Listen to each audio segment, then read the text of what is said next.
Well, g'day everybody. So here we are again, and we're a little bit earlier than scheduled. We're 3 hours earlier than the 1 o'clock local time here in the UK that we normally put up, but that's fine. There's only 3 boats left out there, and yesterday we didn't get a tracker up.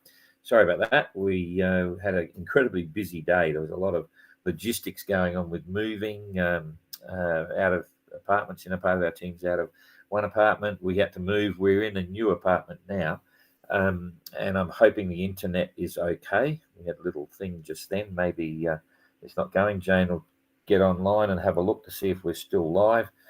So we had a few boats leave.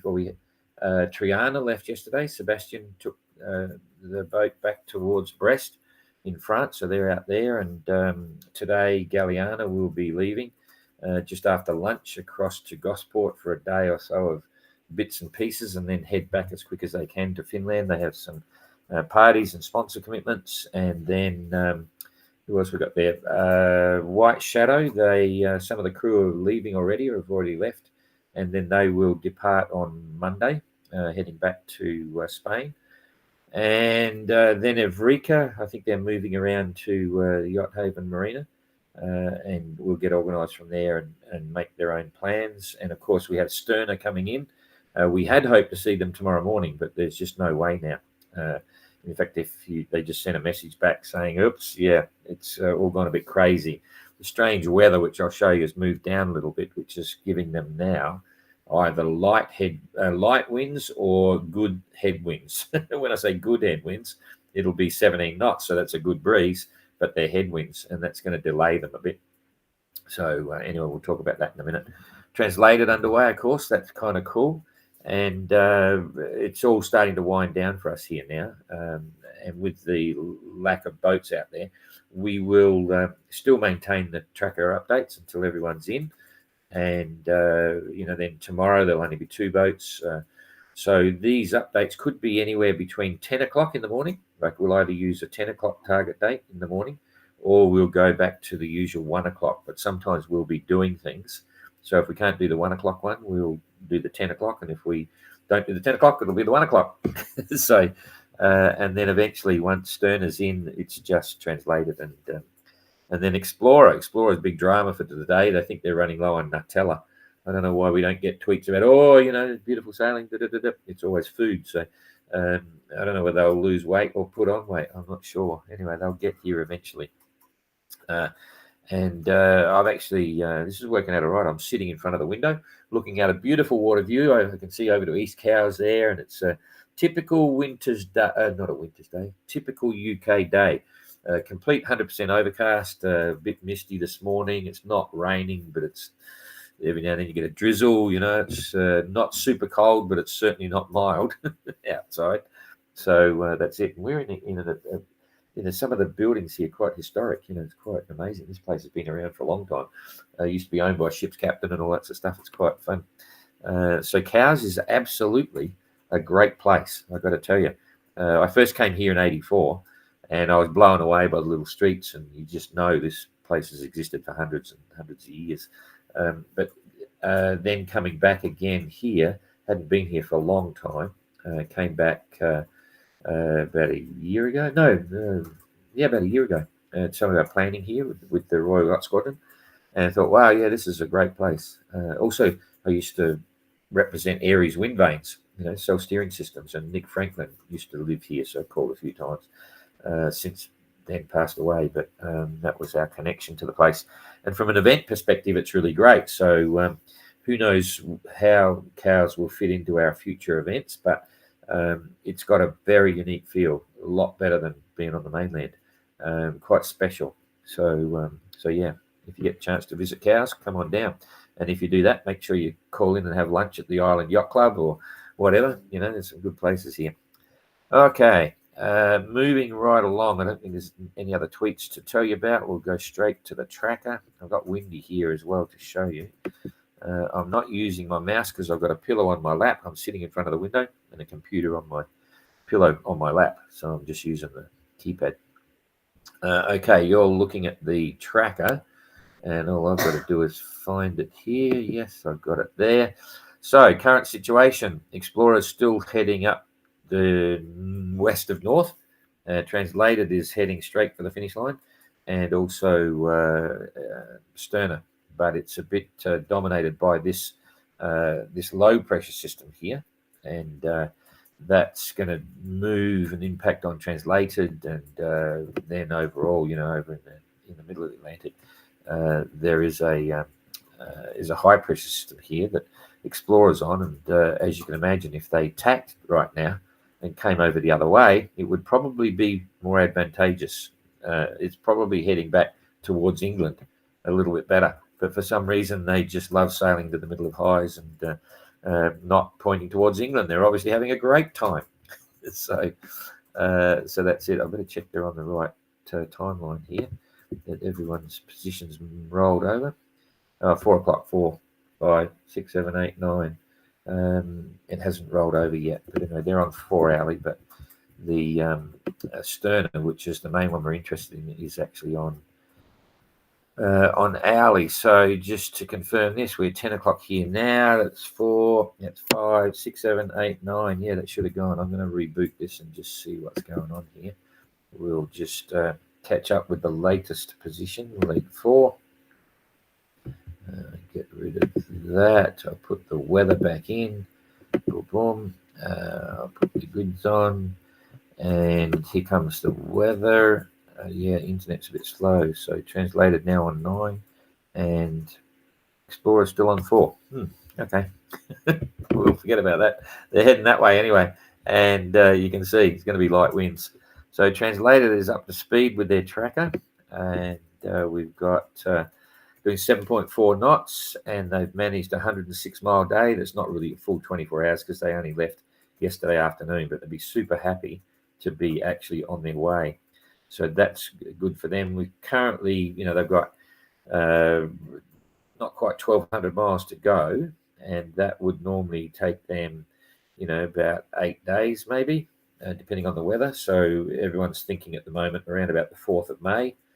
They might be into cows here, so we've got to make a decision whether we're going anywhere. We were headed back to France for a while, so on, but we may not now. We may stay because they'll be before Explorer and so on. So we'll see what happens. So we'll just do the weather on both of these now, and you can see what's going to happen. Then we'll look at Sterner separately to give you an accurate ETA if we can. So the headwinds are going to slowly increase a little bit for Translated. But it's it's really moving to the center is moving to the east pretty rapidly, and no super strong winds, but certainly a little bit uncomfortable as they move up into this lot here. That's sort of 28 knots, gusting 30, 35, 36, 37, 4 meter seas. So here we go again, wet and miserable headwinds. So not fast, but they'll be heading in the right direction. They'll probably, if they're up here, they'll probably might do a short tack, but no, I reckon they'll keep going. Anyway, that's in 24 hours time, and I'm going to slip this in one go because I think the internet's a bit weak. So there's the 28th. That's on day 2, and it's all gone. So it's lighter headwinds, but still headwinds nonetheless because of this big Azores high. And this is the picture book high. Okay, normally boats should be coming up and they'll be sailing through the center of the Azores, and they'll pick up on these breezes at the back and then ride the other side of the high all the way into the UK up here, so you can see what's happening there. That's how you get around. You don't usually plan on the inland track here because you predominantly headwinds on this side, but Translated don't really have a choice because they had to come right from the west over here to Madeira and so on to make repairs. And now that they're over this side of the course, you just committed. So that might be a challenge for them in the days going ahead. There's not much point tacking out because, anyway, we'll wait and see what they do. They're a powerful boat. They would have made good repairs, and progress is okay. Those sorts of speeds, that'll be 10 to 15 knots of headwinds, maybe touching 20. Not unbearable, but still not the best. So both boats making reasonable progress, hopefully towards the UK. So come back to today's weather. Yeah, I know. Explorer position still down. Jane's just behind me, and it's an old position, only by a few hours, so that's fine. I'll keep picking this up so we get a good look at what's going on here. I've got windy on the side, but this graphic is not bad actually. It's reasonably accurate. If you had seen it yesterday, let's see if we can go one more. If you had seen it yesterday, that's where they're going up here. Oh, the internet's not playing the game. There we go. Okay, so that's where they're going, and you can see right now it's very light winds, and then any stronger winds they get, if they keep on this, it's still headwinds. So this is about 15 to 17 knots of breeze up here. Down here, it's about 8 to 8 knots of breeze, and it's all headwinds. So they either have light headwinds, no wind, or stronger headwinds. And they're probably about 130 miles from the finish right now, and I'm expecting them by 6 o'clock this evening, which is in 6, 7, 8 hours. In 8 hours, they'll be around about here somewhere. We'll just see. Yeah, so they'll be around about here by tonight. And you can see it's light, but every time they come up here, it's headwinds. But at least it might be one tack that's coming in about 40 degrees off the run line. So they'll be sailing probably 50 degrees off the wind. So they won't quite be making it. Now, this is where the current starts to come into play as well. And then if we start pulling this weather forward, I'll pull it forward just a few hours at a time, say midnight tonight. About there. You can see there's a big hole here, and this is where I think they'll get bogged down. If they can get through this into these winds, they'll be okay, but I don't think they'll get through here before this calm area starts to form and hold them.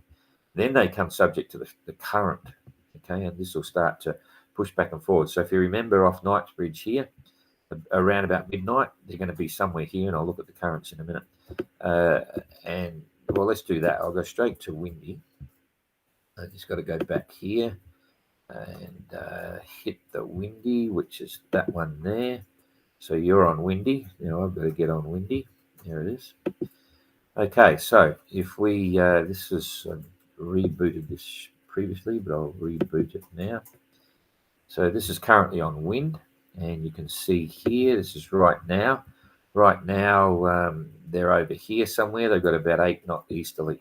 This is the ECMWF model, which is that one there, which I believe is one of the most accurate of all the computer models. So, they've got light headwinds from the east, so that's why they're tacking inshore, and then they'll tack out again and so on. I'll just pick this up a bit, one more size. Okay, so that's what's happening there. Now, remember I said around about, well, here's 6 o'clock tonight. You can see there hasn't been a lot of wind all day. So they'll be sort of struggling to get to a point around about here before midnight even, right?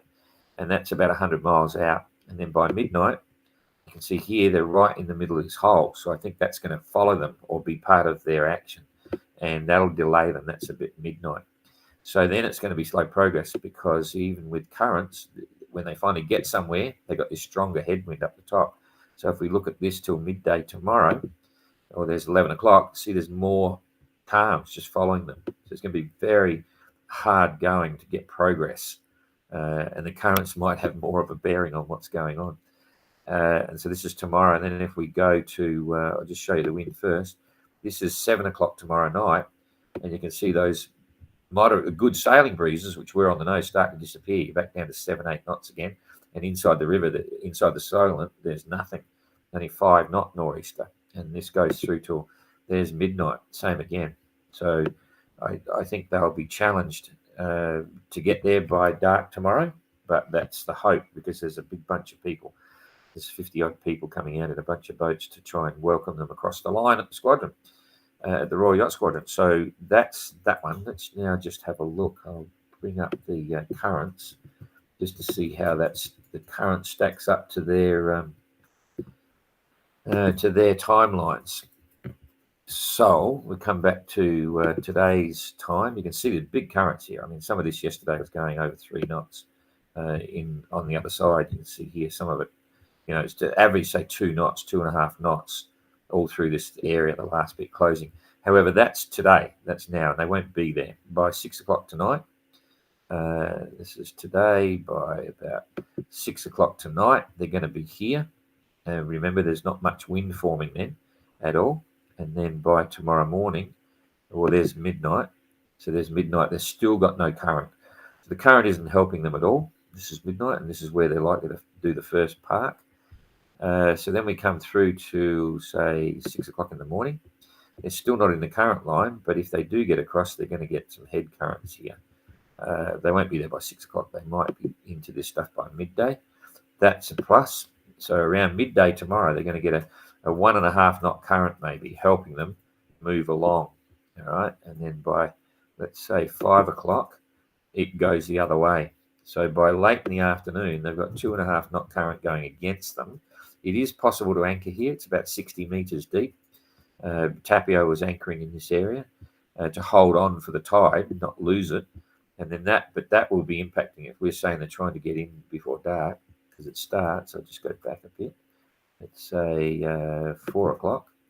4 o'clock, it's just starting. Not 4 o'clock, 2 o'clock. Yeah, that's 2 o'clock in the afternoon. There's only a little bit of a current helping them. So if they can get through up here by 2 o'clock, which could be possible, they might miss the worst of the current because at 6 o'clock, bingo, it's the mainstream has started to move. So very hard to predict, but my gut feeling is that we won't see them until up the river. We might see them just before dark, or they may arrive just after dark. We'll update this again tomorrow at about the same time, about 10 o'clock, and we'll can be a bit more accurate again with that, and let you know when Sterner's coming in and how it unfolds. But for the moment, it's going to be late, very late tomorrow. Okay, so I think we've covered off on everything there. I'm not worried about rankings because Explorer is going to be last. Translated are out of the rankings, and Sterner are going to be the next one above last, I think, something like that. So, but we'll be happy to see them. So I think you're looking at me, yes you are. And I've got a glare here to push that up to the beginning. We haven't got many people watching because it's an unscheduled time and it's just the last couple. Hey, Bruce, hey, done your team have done an amazing job. Oh, thanks. Yeah. We actually, there's a big discussion, a big debate that goes on with all our events at the end of the day about how much media we want to release to the public to follow. And I really believe that we've got just a nice balance, because if we would, having huge amounts of material coming off the boats and this, that, and the other, it can become boring. So the tweets are great. I've said this before, I love the tweets to people can get a feel for everyone very quickly and keep involved. The videos, short 3-minute videos off some of the boats or those that could do it was great. The pictures were great. SoundCloud is great. Much more than that, and you lose context of the whole race. If you've got one favourite boat, you want it to have them 24 hours a day live. But for the whole event, it would be negative. It'd be a negative position because I feel, and a few of us feel, that the best way to get emotionally involved is you have to leave a little bit of a room of imagination, so that you can imagine when they send a tweet and say, oh, gee, there's stuff out here, blah, blah, blah. You can absorb that and shut your eyes and think, wow, that's blah, blah, blah. So that's a whole subject. And I know we'll go through it again for the next race. Everyone will be wanting more, but we think the balance is right. Thanks, Yannick. Team, you've done an amazing job. Thank you. We appreciate the comments. I've got to scan down here. Everyone, let's make the finish celebrations make up for the current frustrating sailing conditions. The finish celebrations will be quite cool. And even for Sterner, there's a lot of action going on here. They've got quite a good fan club coming out. And I think Ada and Co are organising a party. But it's for Saturday night, so I hope they get here. But anyway, morning. Great to see Maiden on the BBC the other day. Yeah, Maiden's a great story. That'll go on for a long time. Carol, what you're doing is great. Thanks, Carol. I think that's all there is. Yep. So, that's the other thing about the race. We said this with a few of the people as they're leaving. We know that the story continues. They'll all get back home and they'll talk about it. They'll do talks at yacht clubs and so on. So, and we've got a huge amount of material to produce over the next number of months, which you'll start to see. So call in once a month on all the social media and stuff and have a look, because we'll be releasing a lot of the onboard footage. We'll be working on the doco. There's the prize giving and everyone else is going for it. a lot of entrants. The crews are all talking about how they get into the next edition of the race in 2027. We'll be announcing our second boat soon. We'll actually have 2 boats in the race for 27, and hopefully I'll be on one of them. But anyway, and we're already putting the word out. We'll be on the hunt for at least one skipper, because we've got 2 boats. I'll hopefully do one, but we'll see. And all the crew spots. So if you're up for it, there's going to be a lot of boats out there, I believe, that'll be doing the 2027 edition of the race, and there'll be opportunities at various levels for everything from professional crew. In fact, Sebastian on Triana, great guy, huge amount of experience, very knowledgeable. He is actually I would call him a preparateur, but if someone was wanting to do the OGR and really wanted a brains trust involved, just to advise and train the owner of the boat, and help them prepare the boat in terms of tell them, oh, you should do this, you should do that, blah, blah. Sebastian's available as a professional to get involved with 1, 2, 3, 4 different teams in the OGR to pass on his experience. And a lot of the previous skippers that did this race, they'll be only too happy to talk to potential new entrants on how they did it, why they did it. And I think I mentioned we did a great interview with Jean-Christophe yesterday, which we'll put up pretty soon, maybe even we might run that in the next couple of days here on Facebook, and then we put it on the website. How do you do the OGR? He explained all of his processes, from deciding on a boat, how to choose the boat, buy it, refit it, select crew, manage the crew, how their budgets worked, and it was really cool. So there'll be quite a few different things coming on. Okay, I've waffled on enough. So we will see you again tomorrow for another tracker, and hopefully we'll see Sterner arrive soon. Okay, see you later. Bye-bye.